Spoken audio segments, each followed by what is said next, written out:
does this mic work? Just click it on. Should be on already. All right.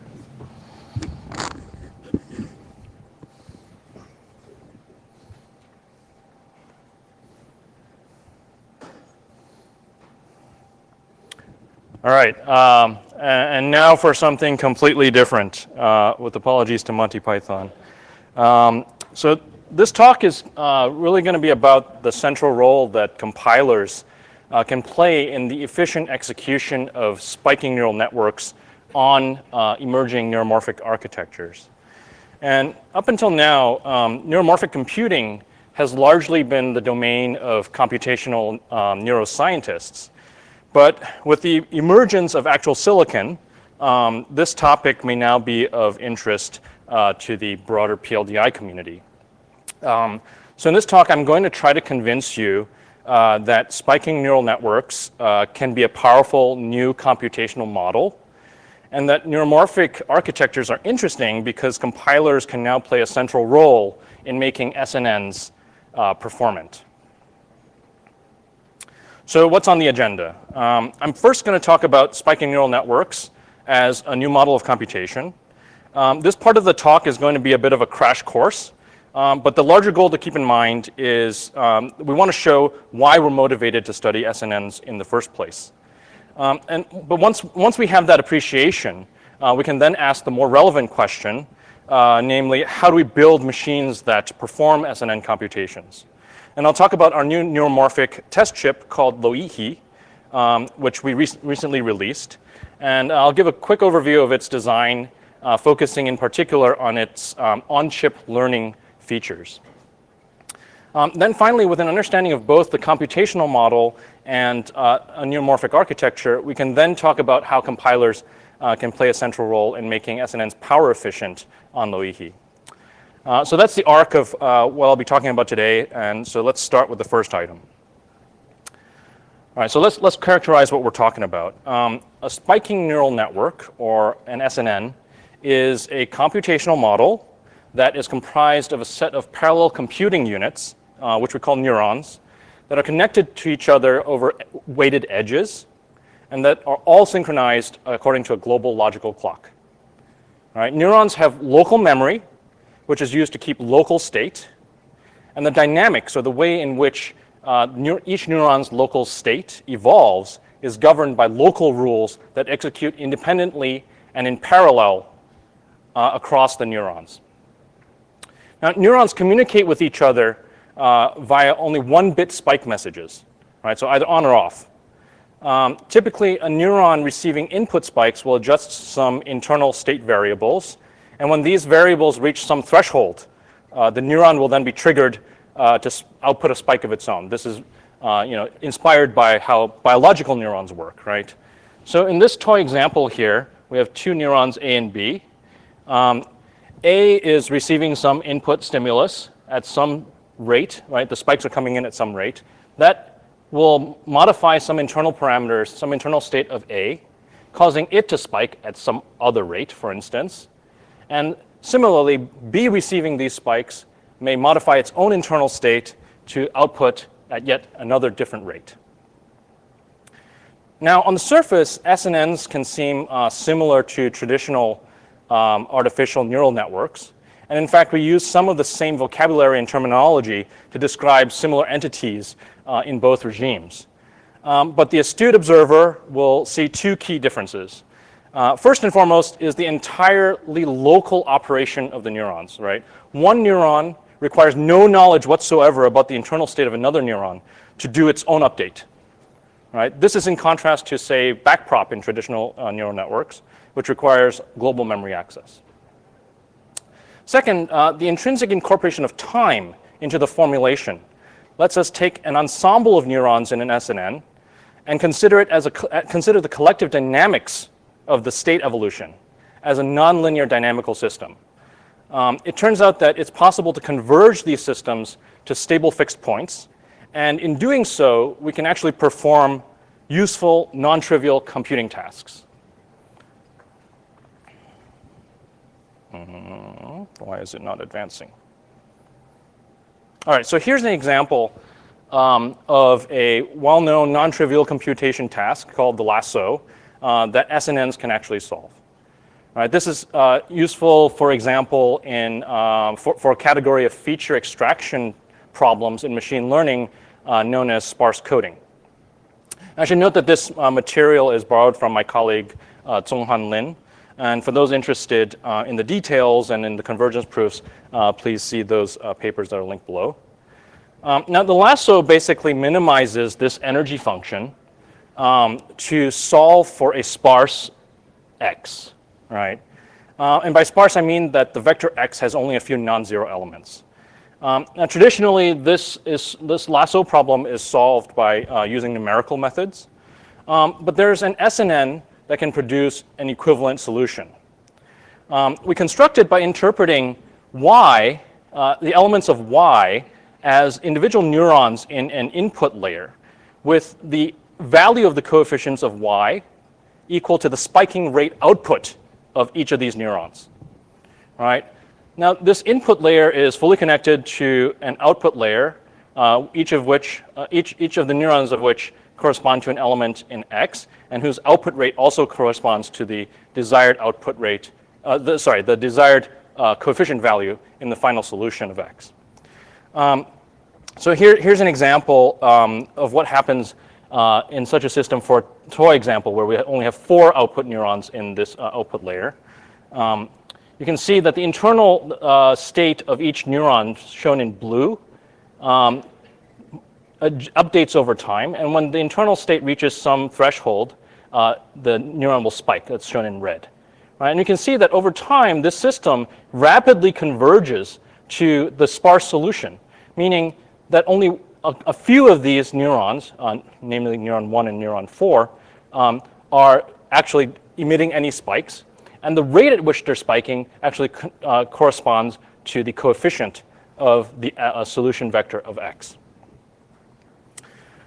Now, how fast does this SNN converge? Why is it not advancing?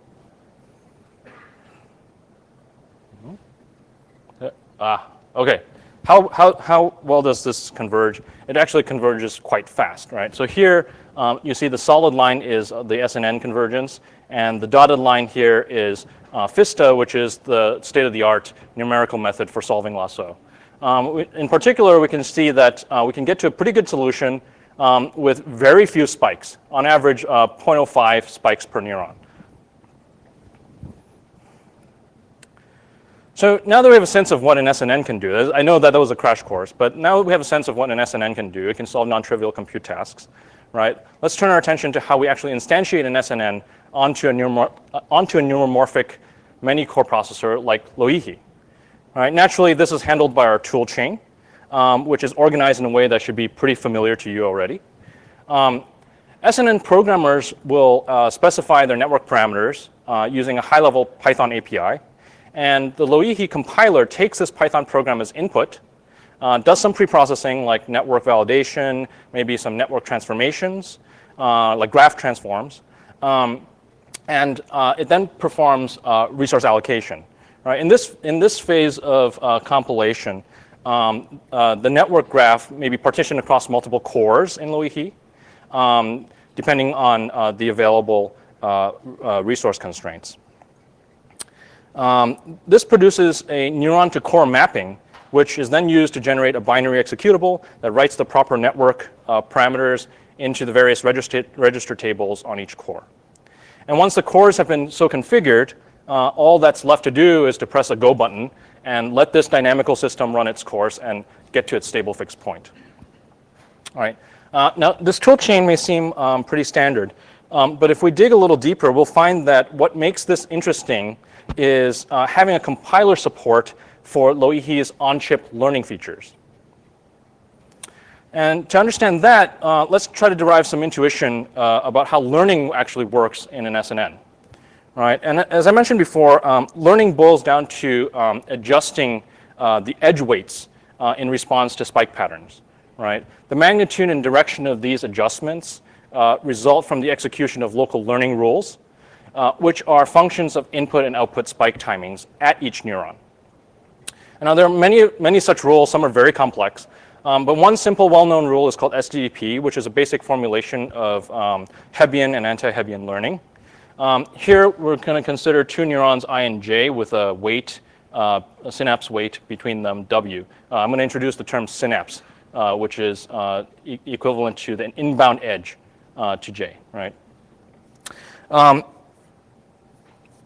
Under SDDP, the magnitude of the change in W is large if the timing between two spikes is small, and the magnitude of the change is small if the timing between two spikes is large. So basically, we're trying to have some correlation between a strong correlation, meaning a high weight change, if spikes occur close in time, right?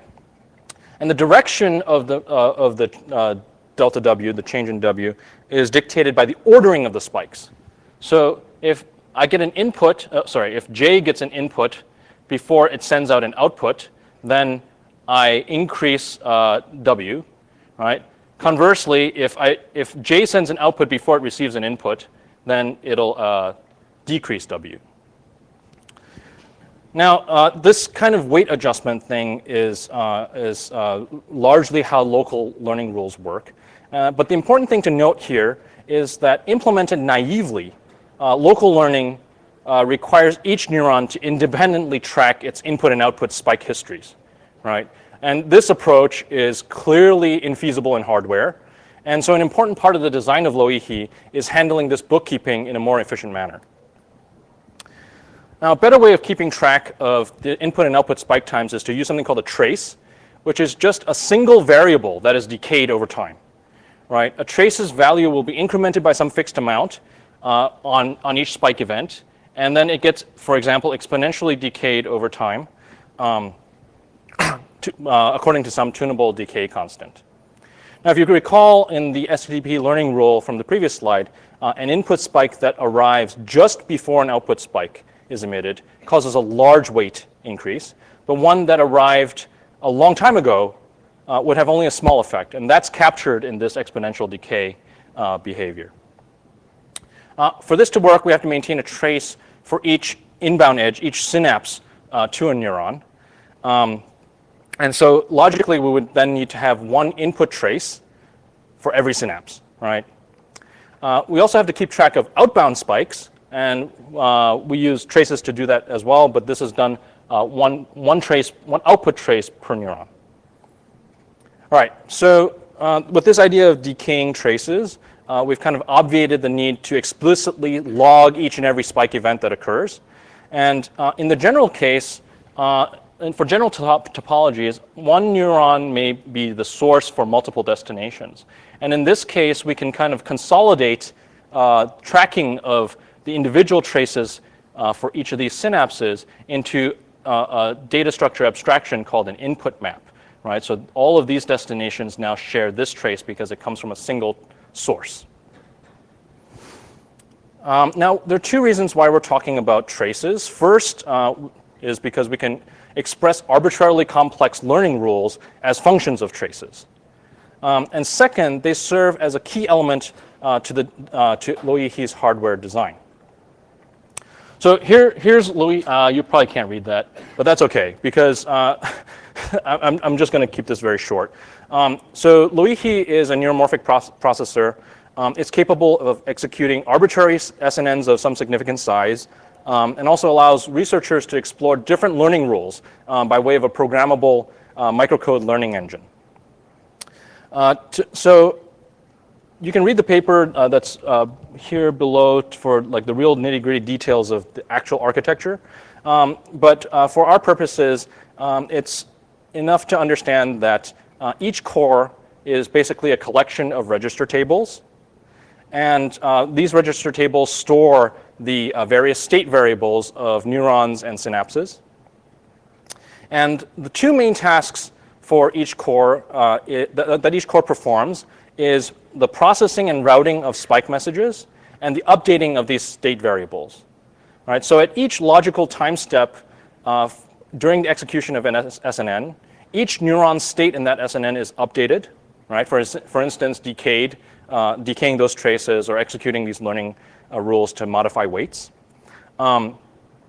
These updates will cause spikes to be emitted by some subset of the neurons in the network, which in turn, at the next logical time step, will cause neuron states to be updated, and in turn would cause spikes to be emitted again, and so on.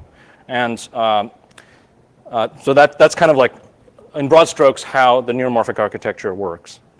What I want to call out here are portions of the architecture that are actually very relevant to supporting on-chip learning.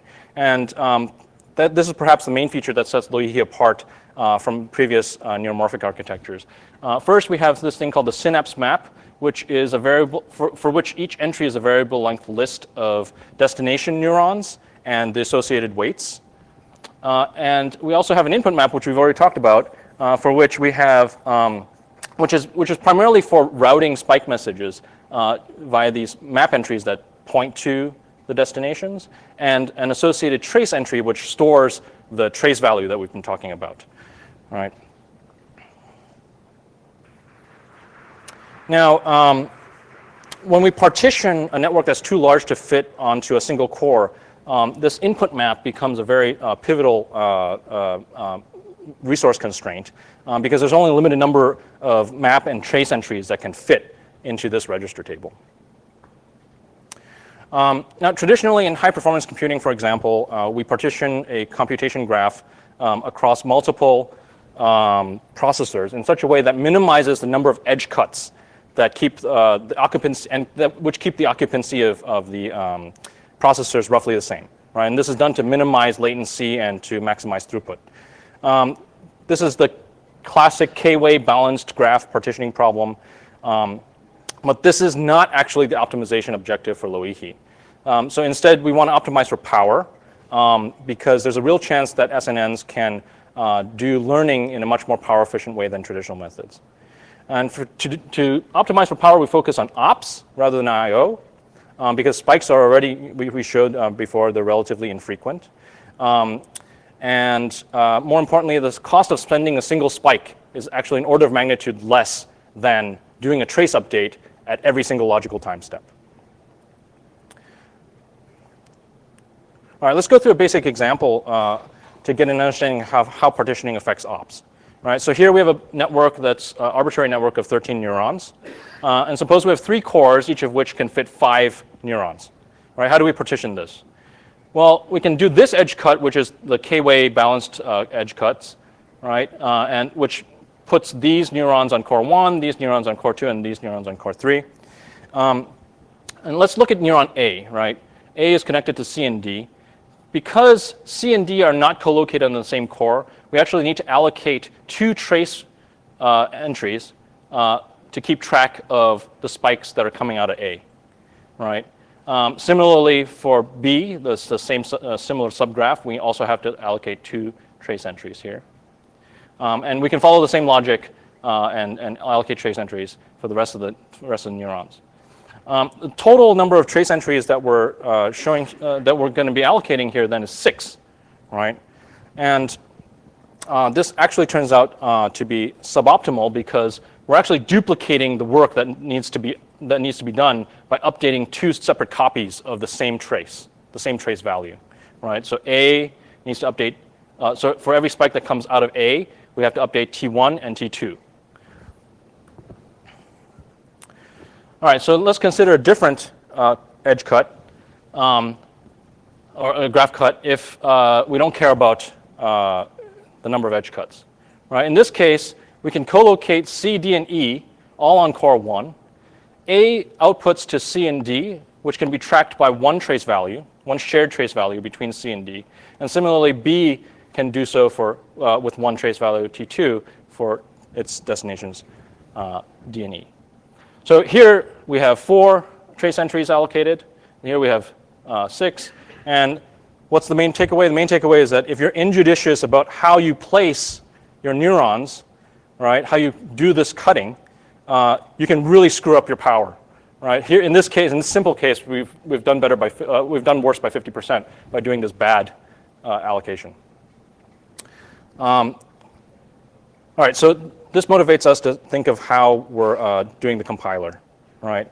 So the compiler implements a greedy neuron to core mapping, right? That's fan-in aware and takes this cut penalty into account. And this is how it works. So suppose we have this simple network, right? We can describe it by this adjacency matrix. We transform this adjacency matrix into a cut penalty matrix. And to see how that works, let's consider these two candidate cuts. We have a cut between neurons A and B, meaning we won't co-locate A and B. And we have a candidate cut between D and E, which means we won't co-locate D and E. For A and B, there's only going to be one cut penalty because if we put these on different cores, the source C will have to duplicate. We'll have to duplicate the trace entries for source C. Contrast that to the second cut. We'll have to duplicate for sources A and B going to D and E. Right. So these two guys are affected. So we put a cut penalty at 2 there. All right. I'm kind of flying through this end part because I'm way over time already. So with this cut penalty matrix formed, the algorithm proceeds like this. So you take the first neuron that has the highest fan-in, and you put it on your first available core. And the intuition for this is that with the high fan-in neuron, we have the largest probability of being able to place its neighbors onto the same core at the beginning, right? So once we've placed this guy, we consider the set of all one-hop neighbors to the guys that are on that core already, right? From this set, we pick the guy that has the highest cut penalty, right? So the one that costs us the most to place somewhere else, right? Now, when we compare, so this goes on. This kind of a placement goes on over a loop until you run out of cores or you've placed all your neurons. And when we compare this algorithm to a baseline algorithm that is neither fan-in aware nor cut penalty, nor prioritizes by cut penalty, we see that we can achieve roughly a 2.2x gain in power efficiency. And we've further dissected this to show that about 85% of this gain actually comes from cut penalty prioritization. The remainder comes from that fan-in awareness. So this specific result is perhaps interesting and important, but what I want to leave you with is kind of an up-leveled message.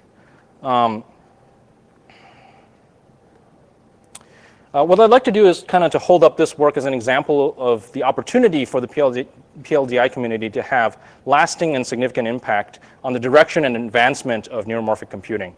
Right? Hopefully we've given you some sense of just how central the compiler is to a neuromorphic stack. Now going forward, there are lots of open questions that may be of interest. Right? Is Python the right HLL? Right? What are the compiler strategies for doing power performance trade-off? What it means to debug a nonlinear dynamical system, right? We need new tools, new methods for developing and analyzing the state evolution of an SNN. And finally, it's still early days on the architecture side. So how can compilation strategies feed back into the hardware design of neuromorphic architectures? So this is just a brief list, but it illustrates the richness of this area and the key role that languages and compilers could play in this effort. Thanks very much. I know I went over a little bit. Sorry about that. Lunch is outside. I'll take some questions.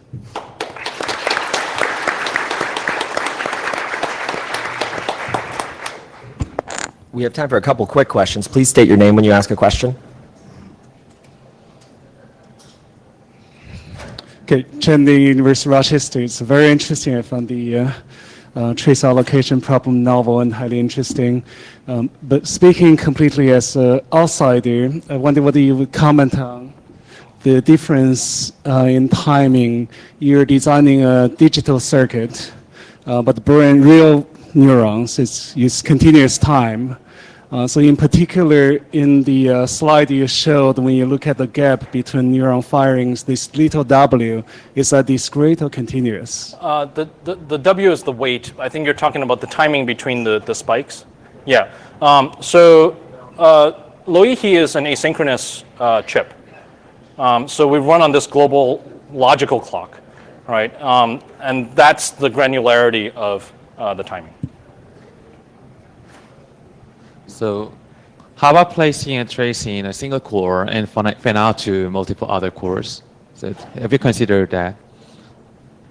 I'm sorry, I missed the question. How about placing a trace in a single core where the computation is happening, and fan out to multiple other cores instead of placing multiple traces on Oh, I see. So you're saying centralize the memory that is used for trace management. That is kind of counter to the notion of having a many-core design, right? We want to have a very highly distributed, highly parallel architecture to be able to do all of these neuron updates in parallel. So if you have a single centralized trace registry, you're going to have I/O bottleneck on that. Last question, please. Hi, nice talk. My name is Jianfeng from UPenn. I'm curious about are the concurrency issues like race conditions relevant here? And if so, how would these be handled under this model? Thank you. Indeed, this is a highly parallel system. But like I mentioned, we're clocked on a global logical clock. So every core is barrier synchronized. So there's no race condition. Let's thank our speaker one more time.